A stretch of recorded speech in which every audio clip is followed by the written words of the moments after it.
So hello everyone, आज की इस वीडियो सीरीज में हम आप सभी को बताने जा रहे हैं कक्षा 10वीं मैथमेटिक्स का एनसीईआरटी का सॉल्यूशन, जिसमें हम लोग प्रश्नावली 2.1 से लेकर प्रश्नावली 2.2 में जितने भी सवाल एनसीईआरटी बुक में मौजूद हैं उन सभी सवालों का काफ़ी सिंपल तरीके से सॉल्यूशन हम लोग करने वाले हैं। तो चलिए सबसे पहले हम लोग प्रश्नावली 2.1 में जितने भी आकृति से रिलेटेड सवाल दिए गए हैं सबसे पहले इसका सॉल्यूशन देखेंगे, उसके बाद में प्रश्नावली 2.2 का सॉल्यूशन करने वाले हैं। तो यहाँ पे सवाल में पूछा गया है कि किसी बहुपद px के लिए y बराबर px का ग्राफ नीचे आकृति 2.10 में दिया गया है। प्रत्येक स्थिति में px के शून्यकों की संख्या ज्ञात कीजिए। तो सबसे पहले आपको ये समझना होगा कि शून्यकों की संख्या का पता हम लोग कैसे लगा सकते हैं। तो आप यहाँ पे आकृति 1 में देखेंगे तो आप यहाँ पे देखेंगे, देखिए ग्राफ में यहाँ पे y दिया गया है और यहाँ पे x दिया गया है और ये x डैश दिया गया है, और बीच में जो मिडिल पॉइंट होता है जिसको हम लोग मूल बिंदु कहते हैं, इसका निर्देशांक 0,0 होता है। आसान भाषा में याद रखिएगा कि कोई भी ऐसा रेखा जो x से होकर गुजर रही है यानी x को काट रही है वही आपका शून्यकों का संख्या होगा। अगर आप x रेखा इस पे देखिएगा ना तो कोई रेखा नहीं गुजरने के कारण इसमें शून्यकों की संख्या क्या हो जाएगा, शून्य हो जाएगा, या आप कह सकते हैं कि इसमें शून्यकों की संख्या एक भी नहीं है।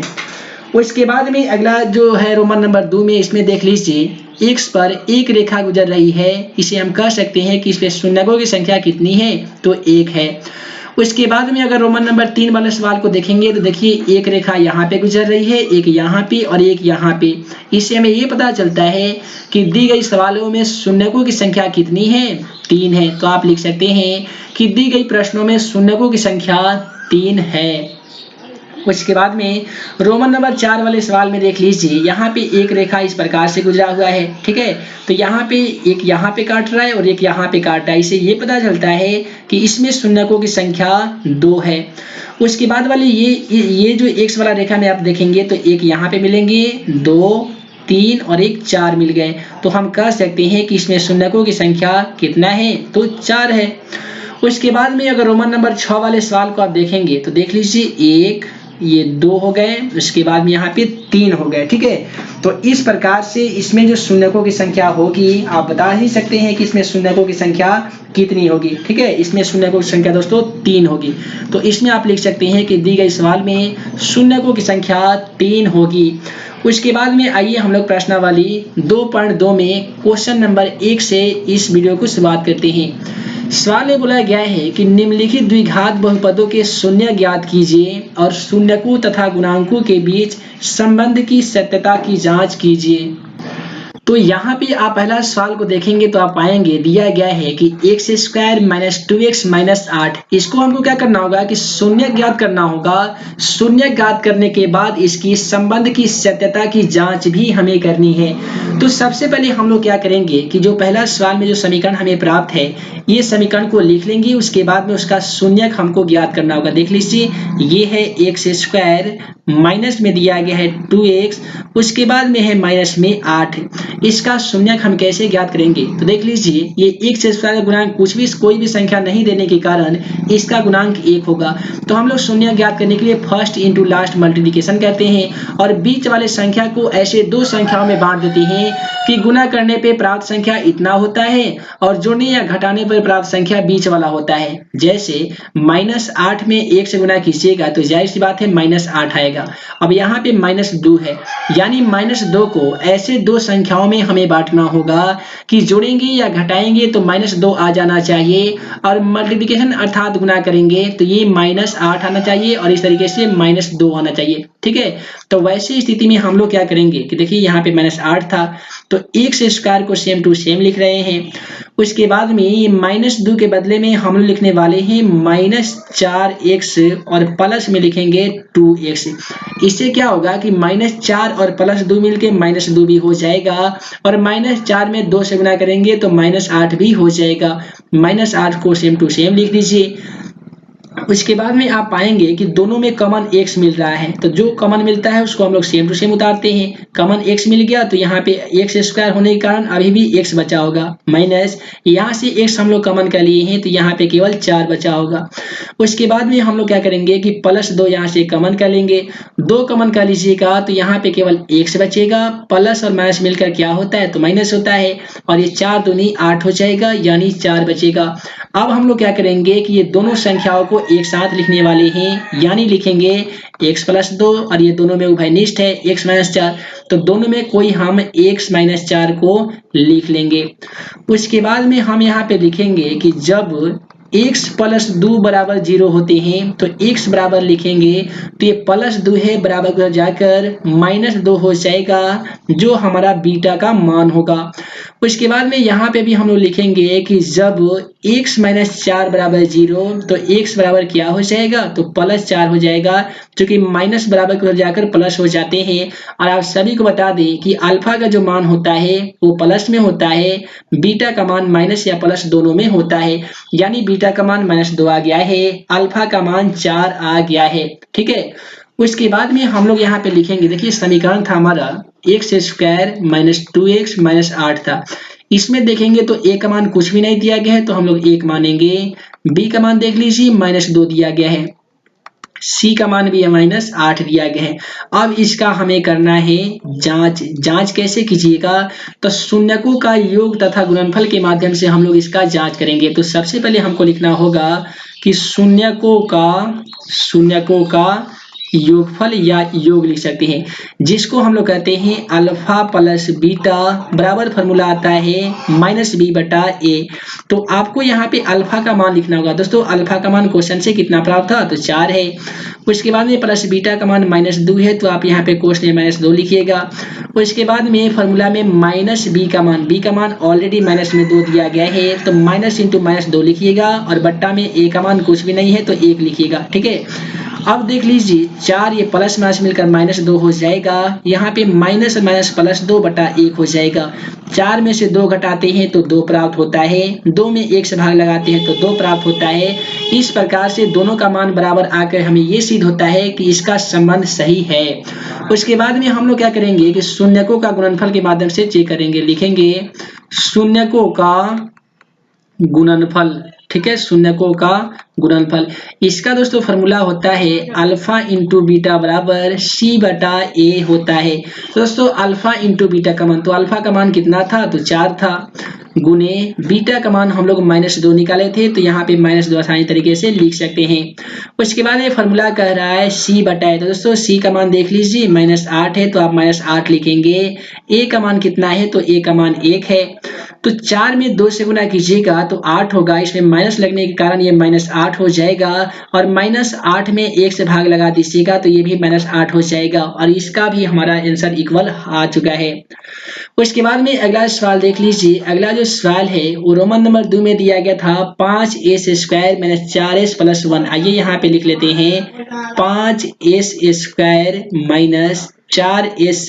4s + 1 दिया गया है। यहाँ पे ध्यान दीजिएगा 5 में 1 से गुना कीजिएगा तो 5 हो जाएगा। ठीक है, और ये -4 को ऐसे दो संख्या में हमें तोड़ना होगा कि गुना करेंगे तो +5 आना चाहिए, जोड़ेंगे या घटाएंगे तो -4 आ जाना चाहिए। तो वैसे स्थिति में हम लोग क्या करने वाले हैं कि देखिए यहाँ पे 4s² था। ठीक है, यहाँ पे बुक में 4s² था तो आपको भी यहाँ पे लिखना होगा 4s²। 4s² लिखिएगा, और ये -4 के बदले में आप लिख सकते हैं कि -2s लिखिएगा, फिर -2s लिखिएगा। इससे क्या होगा कि -2 और -2 मिलके -4 भी आ जाएगा, और -2 में -2 से गुना कीजिएगा तो +4 भी आ जाएगा। +1 को सेम टू सेम लिख दीजिए। अब यहाँ पे देखिए 2s और 2s² और 2s सॉरी यहाँ पे 4s² - 2s में जो कॉमन मिल रहा है ना वो 2s कॉमन मिल रहा है, तो आप यहाँ पे 2s कॉमन कर लीजिएगा तो यहाँ पे बचेगा s² में से केवल s बच जाएगा, और माइनस यहाँ पे बचेगा 1। तो यहाँ पे आप लिख सकते हैं 2s माइनस 1 लिख सकते हैं। और उसके बाद में यहाँ से हम लोग माइनस ए को कॉमन कर लेते हैं, तो यहाँ पे भी बचेगा 2s प्लस माइनस मिलकर माइनस हो जाएगा और यहाँ पे 1 बच जाएगा। उसके बाद में ये दोनों पक्षों को आपको एक साथ लिखना होगा, यानी 2s माइनस 1 को एक साथ लिख दीजिएगा।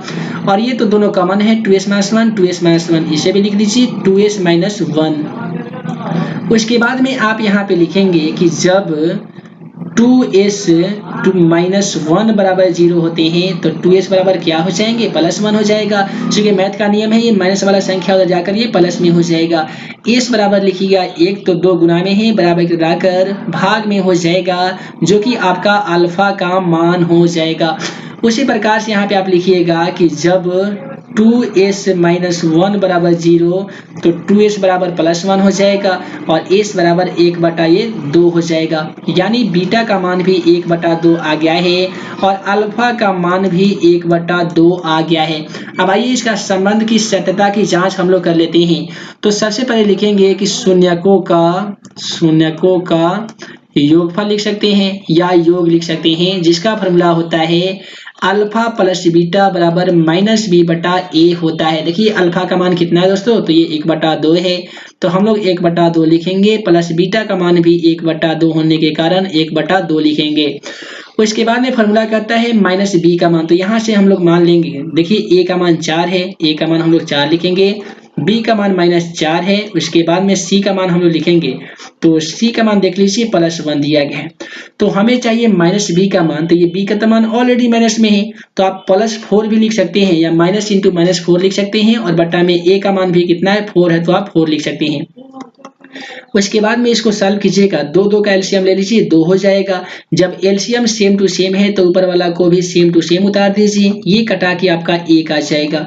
यहाँ पे देख लीजिए 1 में 1 को जोड़ दीजिएगा तो 2 हो जाएगा, और यहाँ पे तो 1 है, ये भी आपका कट के 1 आ जाएगा, यानी 1 बराबर 1 आने के कारण इसका संबंध की सत्यता की जांच हो गई है। उसके बाद में हम लोग लिखेंगे कि शून्यकों का क्या चीज दोस्तों, तो ये गुणनफल होता है, शून्यकों का गुणनफल। इसका दोस्तों जो फॉर्मूला होता है अल्फा इंटू बीटा बराबर सी बटा ए होता है। देखिए यहाँ पे अल्फा का जो मान मिलेगा वो 1/2 मिलेगा, 1/2 गुने बीटा का मान भी 1/2 दिया गया है। उसके बाद ये फॉर्मूला कह रहा है सी बटा ए, तो सी का मान देख लीजिए 1 है तो आप 1 लिखेंगे, और ए का जो मान है वो 4 है तो आप यहाँ पे 4 लिखेंगे। उसके बाद में इसका सॉल्यूशन कीजिएगा तो 1 में 1 से गुना करके देख लीजिए 1 हो जाएगा, 2 में 2 से गुना करके देख लीजिए 4 हो जाएगा, और इधर तो 1/4 ऑलरेडी दिया गया है, तो यहाँ पे भी अल्फा इंटू बीटा बराबर सी बटा ए बराबर होने के कारण इसका संबंध की सत्यता की जांच हम लोग कर चुके हैं। उसके बाद में आइए इसी प्रकार से अगला सवाल रोमन नंबर 3 वाले को सॉल्व करते हैं। यहाँ पे दिया गया 6x² - 3 - 7x। तो सबसे पहले हम लोग लिखेंगे कि व्यवस्थापित या व्यवस्थित करने पे, ठीक है, यहाँ पे हम लोग लिखेंगे व्यवस्थित करने पर, यानी इसे आप कह सकते हैं कि रीअरेंज करने पे, ठीक है।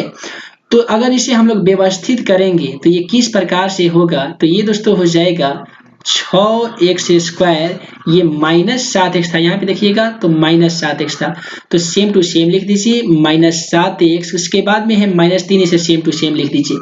अब इसका हमें शून्य ज्ञात करना है, तो फर्स्ट इंटू लास्ट हम लोग मल्टीप्लिकेशन करते हैं, यानी 6 × 3 = 18 जो कि माइनस में होगा। अब ये माइनस, देखिए ये -7 को ऐसे दो संख्याओं में आपको बांटना होगा कि गुना करने पे -18 आना चाहिए, जोड़ने या घटाने पे -7 आना चाहिए। तो हम लोग क्या करेंगे कि 6x² को सेम टू सेम लिखेंगे, और ये 9 दूनी 18 होता है तो -9x लिख देंगे, और प्लस में लिख देंगे 2x, और -3 को सेम टू सेम लिख देंगे। इससे क्या होगा कि -9 में 2 जोड़ देंगे तो -7 भी हो जाएगा, और -9 में 2 से मल्टीप्लिकेशन कर देंगे तो -18 भी हो जाएगा, ठीक है। तो इस प्रकार से हम लोग आसान तरीके से अंक को बैठा चुके हैं। अब यहाँ से हम लोगों को कॉमन करना है, तो देख लीजिए कॉमन क्या हो जाएगा, तो 3 दूनी 6, 3 तिहाई 9, यानी यहाँ से हम लोग 3x को कॉमन आसान तरीके से कर सकते हैं। तो अब 6x² में 3x से भाग देंगे तो 3 दूनी 6x², 1 से मरते कट जाएगा, यानी 2x बचेगा, माइनस ये 3 तिहाई 9 हो जाएगा, यानी केवल 3 बच जाएगा। उसके बाद में यहाँ से देखिए, यहाँ से हम लोग +1 को कॉमन कर लेते हैं, तो सेम टू सेम बच जाएगा 2x प्लस माइनस मिलकर -3 का 3। उसके बाद में आप पाएंगे कि यहाँ पे 2x माइनस 3 2x माइनस 3 दोनों में उभयनिष्ठ आ गया है और 3x प्लस 1 को हम लोग एक साथ लिखेंगे 3x प्लस 1, ठीक है। उसके बाद में उभयनिष्ठ वाला में से केवल आपको एक लिखना होता है 2x माइनस 3 में से। उसके बाद में आप यहाँ पे लिख सकते हैं कि जब 3x प्लस 1 बराबर 0 होता है तो 3x बराबर ये -1 हो जाएगा, चूंकि प्लस है तो इधर माइनस हो जाएगा। x बराबर लिखिएगा -1 तो 3 गुना में है तो ये हो जाएगा भागा में, जो कि आपका बीटा का मान होगा। उसके बाद में यहाँ पे भी लिखिएगा कि जब 2x माइनस 3 बराबर 0 तो 2x बराबर प्लस 3 हो जाएगा। x बराबर लिखिएगा 3 तो 2 यहाँ पे गुना में है, बराबर कराने पे ये भाग में हो जाएगा, जो कि अल्फा का मान हो जाएगा। आप सभी को मालूम होगा प्लस वाला जो आता है वो अल्फा का मान होता है, माइनस वाला बीटा का मान हो जाता है। उसके बाद में इसका हम लोग को करना है जांच करने के लिए हमको लिखना होगा शून्यकों का योगफल। उम्मीद है कि आप सभी तो यहाँ से बना ही सकते हैं। शून्यकों का योग लिखिए चाहे योगफल लिखिए। इसका दोस्तों जो फॉर्मूला होता है अल्फा प्लस बीटा बराबर माइनस बी बटा ए होता है। अब यहाँ पे देखिए अल्फा का मान कितना लिखिएगा 3/2 लिखिएगा, तो आप यहाँ पे लिख सकते हैं 3/2 प्लस बीटा का मान। तो दोस्तों बीटा का जो मान है वो 3/2 ही है, तो हम 3/2 लिखेंगे, ठीक है। उसके बाद में अंतर केवल इतना है कि अल्फा का मान प्लस में है और बीटा का दोस्तों जो मान है वो माइनस में है, ठीक है। तो प्लस और इसके कोष्ठ में यहाँ पे माइनस आप इस प्रकार से लिख दीजिएगा। उसके बाद में हमें चाहिए माइनस बी बटा ए, तो यहाँ पे आप देखेंगे तो ए का मान 6 दिया गया था, तो ए का मान 6 लिखिएगा। बी का मान -7 दिया गया था, सी का मान कितना है दोस्तों तो -3 है। उसके बाद में हम माइनस बी का मान, तो बी का मान ऑलरेडी माइनस में होने के कारण माइनस इंटू -7 लिखेंगे और ए का मान कितना है तो ए का मान 6 है, तो आप यहाँ पे 6 लिख दीजिएगा। अब यहाँ पे ध्यान दीजिएगा 2 का एलसीएम 2 होता है।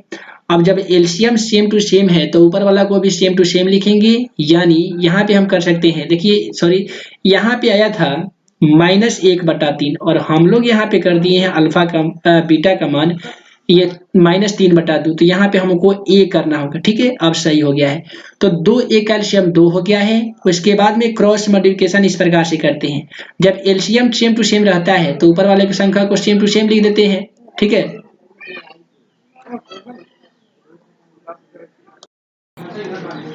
तो यहाँ पे हमको लिखना होगा अल्फा का मान। तो दोस्तों अल्फा का मान जो हम लोग ज्ञात किए हैं वो 3/2 ज्ञात किए हैं, तो यहाँ पे हम 3/2 लिख सकते हैं। और प्लस में दिया गया है बीटा का मान। दोस्तों बीटा का मान हम लोग कितना ज्ञात किए हैं -1/3, तो ये प्लस के बदले में हम लोग लिख सकते हैं -1/3 आसानी तरीके से लिख सकते हैं। उसके बाद में माइनस बी का मान, दोस्तों देख लीजिए यहाँ पे बी का मान जो है वो ऑलरेडी माइनस में है -7, तो माइनस कोष्ट -7 और ए का मान कितना है तो दोस्तों ए का मान 6 है, तो आप यहाँ पे 6 लिख सकते हैं। उसके बाद ध्यान दीजिएगा 2 और 3 का एलसीएम लीजिएगा तो 2 3 6 हो जाएगा। जब एलसीएम सेम टू सेम होता है अलग अलग होता है तो हम लोग क्रॉस मल्टीप्लिकेशन करते हैं बट्टा का घटाव बनाने के लिए। 3 में 3 से गुना करके देख लीजिए 9 हो जाएगा, माइनस 2 में 1 से गुना करके देख लीजिए 2 हो जाएगा। उसी प्रकार से ये माइनस और माइनस मिलने के बाद ये +7 हो जाएगा और बट्टा में 6 है। अब 9 में से जब 9 में से 2 घटा लीजिएगा तो जाहिर सी बात है 7/6 हो जाएगा और इधर भी 7/6 है, दोनों इक्वल आ गया है। उसके बाद में हम लोग क्या करेंगे कि शून्यकों का गुणनफल निकालेंगे, लिखेंगे शून्यकों का गुणनफल। शून्यकों का गुणनफल का फॉर्मूला अल्फा इंटू बीटा बराबर c/a होता है। अल्फा का मान देख लीजिए 3/2 है तो 3/2 लिखिए, गुने बीटा का मान -1/3 है तो आप लिखेंगे -1/3। उसके बाद में हमको लिखना है c/a, तो c का मान -3 है, -3 लिखेंगे। a का मान 6 है तो 6 लिखेंगे, तो 3 दूनी 6 यानी -1/2 मतलब ये कट जाएगा और ये 3 से 3 जब कटेगा तो -1/2 बचेगा और ये भी हमारा इक्वल हो गया है। आइए इसी प्रकार से अगला क्वेश्चन का सॉल्यूशन करते हैं। अगला जो सवाल है काफी सिंपल दिया गया है, रोमन नंबर 4 में 4u² + 8u दिया गया है। तो हम लोग यहाँ पे सवाल को पहले लिख लेते हैं। दिया गया 4u² + 8u दिया गया है। यहाँ से दोस्तों हम लोग कॉमन करेंगे, कॉमन कितना करेंगे तो 4u को कॉमन कर लेते हैं। 4 यू जब कॉमन कर लीजिएगा तो ये यू स्क्वायर था, केवल यहाँ पे यू बचेगा और प्लस 4 दूनी 8 बचेगा, यानी 2 बचेगा, बराबर में आप 0 लिख सकते हैं। उसके बाद में ये दोनों संख्याओं को आपको एक साथ लिखना होगा, यानी 4 u बराबर 0 लिखिएगा तो u बराबर क्या हो जाएगा, तो 0/4 हो जाएगा, यानी 0 होगा, जो कि आपका अल्फा का मान प्राप्त हो गया है। उसके बाद में आप फिर से लिखेंगे कि जब u प्लस 2, देखिए यहाँ पे u प्लस 2 बराबर 0 हो जाएगा तो u बराबर ये -2 हो जाएगा, जो कि आपका बीटा का मान मिल जाएगा। तो दोस्तों यहाँ पे ये अल्फा का मान है और ये बीटा का मान है। तो हमको शून्यकों के बीच संबंध की सत्यता जांच करने के लिए हमको क्या करना होगा, तो हमको लिखना होगा शून्यकों का योग, जिसे हम लोग कहते हैं अल्फा प्लस बीटा बराबर -b/a। तो जैसा कि आप सभी देख पा रहे हैं कि हम लोग यहाँ पे अल्फा का मान निकाल लिए हैं, साथ ही बीटा का मान भी निकाल लिए हैं। आपको मैं ये HW यानी कमेंट बॉक्स में इसका आंसर लिखने के लिए छोड़ देता हूँ कि अल्फा प्लस बीटा का मान और अल्फा इंटू बीटा का मान देख लीजिएगा, दोनों बराबर आ रहा होगा, तो कमेंट बॉक्स में इसका सही जवाब आंसर लिख लीजिएगा। आइए अगला सवाल का सोल्यूशन करते हैं। अगला सवाल रोमन नंबर 5 में दिया गया है t² - 15। ध्यान दीजिएगा, ये जो t² - 15 बराबर 0 दिया गया है, अगर आप लिखेंगे t², ठीक है, यहाँ पे अगर आप लिखते हैं कि t² बराबर, तो ये माइनस जो 15 है ना, बराबर की तरफ जाकर ये प्लस 15 बन जाएगा। उसके बाद में t पे तो स्क्वायर दिया गया है, जब स्क्वायर हटा दीजिएगा तो प्लस माइनस 15 पर रूट आ जाएगा। इसे ये पता चलता है कि प्लस रूट अंडर 15 और माइनस रूट अंडर 15, यानी अल्फा का मान प्लस रूट अंडर 15, बीटा का मान माइनस रूट अंडर 15 हो गया है। यहाँ पे जो अब a का मान दोस्तों होगा वो 1 होगा, चूंकि t² का गुणांक 1 है। उसके बाद में इसमें तो b का मान नहीं दिया गया है, तो आप यहाँ पे लिखेंगे b का मान 0, c का मान दोस्तों ये -15 देने के कारण आप यहाँ पे c का मान -15 लिख सकते हैं। उसके बाद में इसका हमको करना है जांच। आइए जांच करके देख लेते हैं। जांच करने का मतलब यहाँ पे लिखिएगा शून्यकों का योगफल लिखिए या योग लिखिए। फार्मूला होता है अल्फा प्लस बीटा बराबर -b/a। देखिए अल्फा का मान रूट अंडर 15 है और प्लस बीटा का मान माइनस रूट अंडर 15 है। उसके बाद में -b, तो b का मान ऑलरेडी माइनस में ऑलरेडी ये 0 है, तो -0 लिखेंगे और a का मान 1 है। अब यहाँ पे देखिएगा तो plus root under 15 minus root under 15 ये 0 हो जाएगा और -0 में 1 से भाग लगाएंगे तो भी 0 हो जाएगा, यानी बराबर ये आ चुका है। अब हमको लिखना होगा कि शून्यकों का, लिखेंगे हम लोग कि शून्यकों का गुणनफल। इसका दोस्तों फार्मूला जो होता है वो अल्फा इंटू बीटा बराबर c/a होता है। अब यहाँ पे देखिए अल्फा का मान फिर से कितना लिखेंगे, तो ये रूट अंडर 15 लिखेंगे, गुने बीटा का मान कितना लिखेंगे, तो माइनस रूट अंडर 15 लिख देंगे। तो इसके बाद में हमें चाहिए c का मान -15 दिया गया है, a का मान दोस्तों 1 है, तो हम लोग 1 लिखेंगे। अब यहाँ पे देखिएगा रूट अंडर 15 में रूट अंडर 15 से गुना करेंगे तो ये 15 हो जाएगा, इसे माइनस लगने के कारण इसे हम लोग -15 लिखेंगे। -15 में 1 से भाग लगा देंगे तो भी कितना होगा, -15 हो जाएगा। तो इस प्रकार से इस सवाल का भी सलूशन हम लोग कर चुके हैं। आइए अगला सवाल को देख लेते हैं। और अगला जो सवाल है वो रोमन नंबर 6 में दिया गया था कि 3x² - x - 4। आइए इसका भी सलूशन करते हैं। दिया गया है 3x² - x - 4 और इसको हम लोग कैसे तोड़ेंगे, तो 3x² को सेम टू सेम लिखेंगे, ठीक है, 3x² को सेम टू सेम लिखेंगे।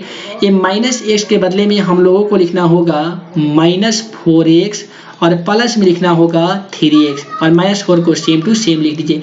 इससे क्या होगा कि -4 और +3 मिलके -x भी हो जाएगा और 4 में 3 से गुणा करेंगे तो ये 4 3 12 भी हो जाएगा। अब यहाँ से देखिए कॉमन क्या मिलेगा, तो दोस्तों कॉमन x मिलेगा, तो यहाँ पे होगा 3x और माइनस यहाँ पे 4 हो जाएगा, ठीक है। यहाँ पे हम लोग प्लस, जब कॉमन कुछ भी नहीं मिलता है तो हम लोग एक कॉमन लेते हैं, यहाँ पे बचेगा 3x और ये -4 हो जाएगा, 3x - 4। उसके बाद में इन दोनों संख्याओं को हम लोग एक साथ लिखेंगे, पहले जैसा x + 1 कर देंगे और इधर कर देंगे दोनों उभयनिष्ठ में से कोई एक 3x - 4। उसके बाद में हमको लिखना होगा कि जब x + 1 = 0 होता है तो x बराबर लिखेंगे तो ये +1 है, बराबर कर जाकर क्या हो जाएगा, -1 हो जाएगा, जो कि बीटा का मान होगा। उसी प्रकार से हम लोग को लिखना होगा कि जब 3x - 4 = 0 तो 3x + 4 हो जाएगा और x = 4/3 हो जाएगा, जो कि आपका अल्फा का मान की प्राप्ति हो जाएगा। उसके बाद में हमको जांच करनी है, तो आप लिखेंगे कि शून्यकों का योगफल, जिसको हम लोग कहेंगे अल्फा प्लस बीटा बराबर माइनस बी बटा ए। उसके बाद में शून्यकों का गुणनफल, जिसको अल्फा इंटू बीटा बराबर सी बटा ए कहा जाता है। अब देखिए यहाँ पे ए का जो मान होगा, ए का मान जो होगा वो 3 हो जाएगा, बी का मान कितना होगा तो -1 हो जाएगा, सी का मान -4 हो जाएगा। हमको चाहिए अल्फा का मान। अल्फा का मान हम लोग कितना निकाले हैं तो दोस्तों 4/3 निकाले हैं, प्लस बीटा का मान। बीटा का मान हम लोग कितना निकाले हैं तो देख लीजिए -1 निकाले हैं, तो ये प्लस के बदले में हम -1 लिख सकते हैं और बराबर है -b। तो b का तो मान ऑलरेडी माइनस में है, तो माइनस इंटू -1 बटा a का मान 3 है, तो आप यहाँ पे 3 लिखेंगे। उसके बाद क्या होगा कि 3 एक कैल्शियम 3 होता है, क्रॉस मल्टीप्लिकेशन कर दीजिए, 4 में 1 से गुणा कीजिएगा 4 हो जाएगा, माइनस का माइनस, 3 में 1 से गुणा कीजिएगा 3 हो जाएगा। यहाँ पे माइनस और माइनस मिलकर प्लस 1/3 हो जाएगा। यहाँ पे देख लीजिए 4 में से 3 घटा लीजिए, 1 बचेगा, यानी इधर भी 1/3 और इधर भी 1/3 हो गया है, जो दोनों इक्वल हो गया है। उसके बाद में हम लोग ज्ञात करेंगे शून्यकों का गुणनफल। शून्यकों का गुणनफल अल्फा इंटू बीटा बराबर सी बटा ए होता है। तो अल्फा का मान हम लोग 4/3 ज्ञात किए हैं, लिखेंगे 4/3 गुणे बीटा का जो मान है वो -1 आने के कारण हम लोग -1 लिखेंगे। उसके बाद में सी का मान देख लीजिए -4 दिया गया है और ए का मान कितना है तो ए का मान भी 3 दिया गया है। अगर आप -4 में 1 से गुणा करते हैं तो जाहिर सी बात है -4 हो जाएगा और 3 को सेम टू सेम लिखिएगा। और यहाँ पे भी -4/3 होने के कारण इसका भी संबंध की सत्यता की जांच हम लोग कर चुके हैं। आइए इसी प्रकार से अगला सवाल का सॉल्यूशन देख लेते हैं। उसके बाद में अगला जो सवाल है, ये क्वेश्चन नंबर 2 में बोला गया है कि एक द्विघात बहुपद ज्ञात कीजिए जिसके शून्यकों का योग तथा गुणनफल क्रमशः दी गई है। और आइए देख लेते हैं कौन कौन से सवाल किस प्रकार से दिए गए हैं और उसका सलूशन हमें कैसे करना है।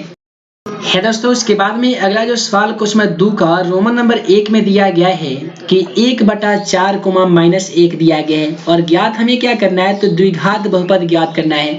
तो सबसे पहले हम लोगों को ये लिखना होगा कि दिया गया है। अब यहाँ पे दिया क्या क्या चीज गया है तो शून्यकों का योग और गुणनफल हमें दिया गया है, यानी जो 2 दिया गया है 1/4 जो है वो शून्यकों का योग है, जिसे हम लोग अल्फा प्लस बीटा कहते हैं, यानी 1/4 हमें प्राप्त है अल्फा प्लस बीटा का मान। उसके बाद में शून्यकों का गुणनफल, गुणनफल को हम लोग अल्फा इंटू बीटा का मान कहते हैं, जिसका फॉर्मूला c/a होता है और ये -1 दिया गया है। उसके बाद में हमको ज्ञात करना है द्विघात बहुपद, तो इसका हम लोगों को फॉर्मूला यहाँ पे लिखना होगा कि द्विघात बहुपद बराबर, दोस्तों इसका जो फॉर्मूला आता है वो होता है x² minus alpha plus beta into x plus में होता है अल्फा इंटू बीटा। अब यहाँ पे ध्यान दीजिएगा x² दिया गया है तो x² को सेम टू सेम लिखिए माइनस अल्फा प्लस बीटा का मान। अल्फा प्लस बीटा का मान क्वेश्चन में कितना प्राप्त था तो 1/4 प्राप्त था, तो आप 1/4 लिखेंगे और इंटू x का मान सेम टू सेम लिखिए प्लस अल्फा इंटू बीटा का मान। अल्फा इंटू बीटा का मान कितना है तो -1 है, आप यहाँ पे -1 इस प्रकार से लिख देंगे। उसके बाद में यहाँ पे x² माइनस 1 में 1 से गुना कीजिएगा तो जाहिर सी बात है ये x हो जाएगा और बट्टा 4 को सेम टू सेम लिखिएगा, ये प्लस माइनस मिलकर -1 हो जाएगा। उसके बाद में आप क्या करेंगे कि बट्टा का जोड़ और घटाव बनाएंगे, यानी 4 1 कैल्शियम 4 हो जाता है, 4 में 1 से भाग दीजिएगा तो 4 हो जाएगा, 4 में 1 से गुणा करके देख लीजिए 4x² हो जाएगा माइनस ये 4 से कट जाएगा 1 मरतबे, तो x में 1 से गुणा कीजिएगा ये x हो जाएगा माइनस 4 में 1 में 4 से भाग दीजिएगा 4 मरतबे, तो 4 में 1 से गुणा कीजिएगा तो ये 4 हो जाएगा बराबर में 0। इसका हमें क्रॉस मल्टीप्लिकेशन इसका कर देना होगा। दोस्तों क्रॉस मल्टीप्लिकेशन कीजिएगा तो क्या प्राप्त होगा 4x² माइनस x माइनस 4 है, तो आप लिखेंगे 4x² माइनस x माइनस 4 बराबर, तो यहाँ पे 4 में 0 से गुणा कीजिएगा तो ये 0 हो जाएगा और यहीं आपका क्वेश्चन का आंसर आ जाएगा। उम्मीद है आप सभी को इसका सॉल्यूशन समझ में आ गया होगा। आइए इसी प्रकार से अगला सवाल रोमन नंबर 2 को सॉल्व कर लेते हैं। अब यहाँ पे रोमन नंबर जो 2 में दिया गया है, यानी अल्फा प्लस बीटा का जो मान है ना वो √2 दिया गया है। अल्फा इंटू बीटा का जो मान है वो 1/3 दिया गया है।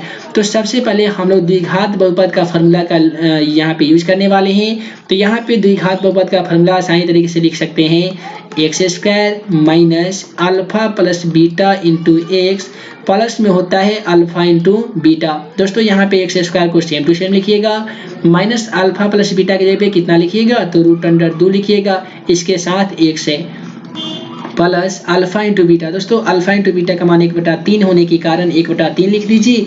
इसका बट्टा का जोड़ और घटाव बनाइए। 1 1 3 का एलसीएम आप सभी को मालूम होगा 3 होता है।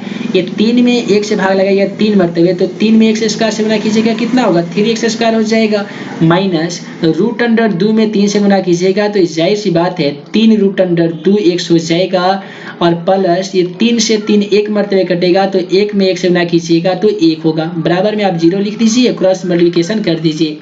3x² माइनस 3√2 x प्लस 1 में 1 से गुना कीजिएगा, कोई परिवर्तन नहीं होगा, सेम टू सेम लिखना होगा 3x² माइनस 3√2 x प्लस 1, और यहाँ पे देख लीजिए 0 में 3 से गुना कीजिएगा तो ये 0 हो जाएगा, और यही आपका क्वेश्चन का आंसर आ जाएगा। उम्मीद है आप सभी को इसका भी सॉल्यूशन समझ में आ ही गया होगा। उसके बाद में रोमन नंबर 3 को जब सॉल्व कीजिएगा ना तो अल्फा प्लस बीटा का मान यहाँ पे 0 दिया गया है, अल्फा इंटू बीटा यानी गुणनफल का जो मान है वो √5 दिया गया है। तो इसमें भी आपको सबसे पहले फॉर्मूला लिखना होगा द्विघात बहुपद बराबर x² माइनस लिखना होगा alpha plus beta into x plus में होता है अल्फा इंटू बीटा। तो आप क्या करेंगे x² minus alpha plus beta का दोस्तों जो मान है वो 0 है, तो आप यहाँ पे 0 लिखेंगे इंटू एक्स लिखिएगा, और प्लस में अल्फा इंटू बीटा का मान कितना है तो √5 है, इसे आपको सेम टू सेम लिख देना होगा। उसके बाद में आप यहाँ पे क्या करेंगे कि x² को सेम टू सेम लिखेंगे, अब माइनस 0 में 1 से गुना कीजिएगा तो जाहिर सी बात है 0 होकर ये खत्म हो जाएगा, और यहाँ पे बचेगा प्लस √5। यही हो जाएगा क्वेश्चन का बिल्कुल सही जवाब। उसके बाद में अगला जो सवाल है रोमन नंबर 4 में ये दिया गया है 1,1। अगर आप द्विघात बहुपद का यहाँ पे फॉर्मूला लिखिएगा x² माइनस होता है alpha plus beta into x plus होता है अल्फा इंटू बीटा। तो क्या करना होगा कि x² minus alpha plus beta का मान तो यहाँ पे 1 दे रखा है, तो आप 1 लिखेंगे और यहाँ पे x को सेम टू सेम लिखिएगा, प्लस अल्फा इंटू बीटा का मान भी 1 दिया गया है, तो आप यहाँ पे 1 लिख सकते हैं। x² को सेम टू सेम लिखा, 1 में 1 से गुना कीजिएगा तो ये 1 ही होता है, प्लस 1 को सेम टू सेम लिख दीजिएगा, और यही आपका क्वेश्चन का सही जवाब आ जाएगा। उसके बाद में हम लोग रोमन नंबर 5 में जो सवाल दिए गए हैं इसका सॉल्यूशन करने जा रहे हैं, और रोमन नंबर जो 5 में दिया गया है अल्फा प्लस बीटा का मान आप सभी को मालूम है कितना दिया गया है तो -1/4 दिया गया है, और अल्फा इंटू बीटा का मान जो दोस्तों दिया गया है वो +1/4 दिया गया है। यहाँ पे आप देख भी सकते हैं अल्फा इंटू बीटा का मान -1/4 है, अल्फा प्लस बीटा का मान 1/4 है। तो सबसे पहले आप सभी को द्विघात बहुपद का फॉर्मूला लिखना होगा कि यहाँ पे द्विघात बहुपद बराबर फॉर्मूला क्या होता है तो वो होता है x² minus alpha plus beta into x होता है प्लस अल्फा इंटू बीटा होता है। अब आपको x² को सेम टू सेम लिखना होगा, माइनस अल्फा प्लस बीटा का मान ध्यान दीजिएगा, अल्फा प्लस बीटा का मान -1/4 दे रखा है तो -1/4 लिखना है into x plus alpha into beta का मान यानी 1/4 लिखना है। उसके बाद में आप x² को सेम टू सेम लिखेंगे, माइनस और माइनस मिलकर यहाँ पे प्लस, 1 में 1 से गुना करके देख लीजिए ये x हो जाएगा और बटा में 4 हो जाएगा। उसके बाद में प्लस 1/4 को सेम टू सेम लिख दीजिए, पहले जैसा पिछले वाले क्वेश्चन में जिस तरीके से हम लोगों ने बट्टा का जोड़ बनाया था उसी प्रकार से हम लोग इसका बट्टा का जोड़ बनाएंगे। 1 4 4 कैल्शियम कितना होता है तो 4 होता है।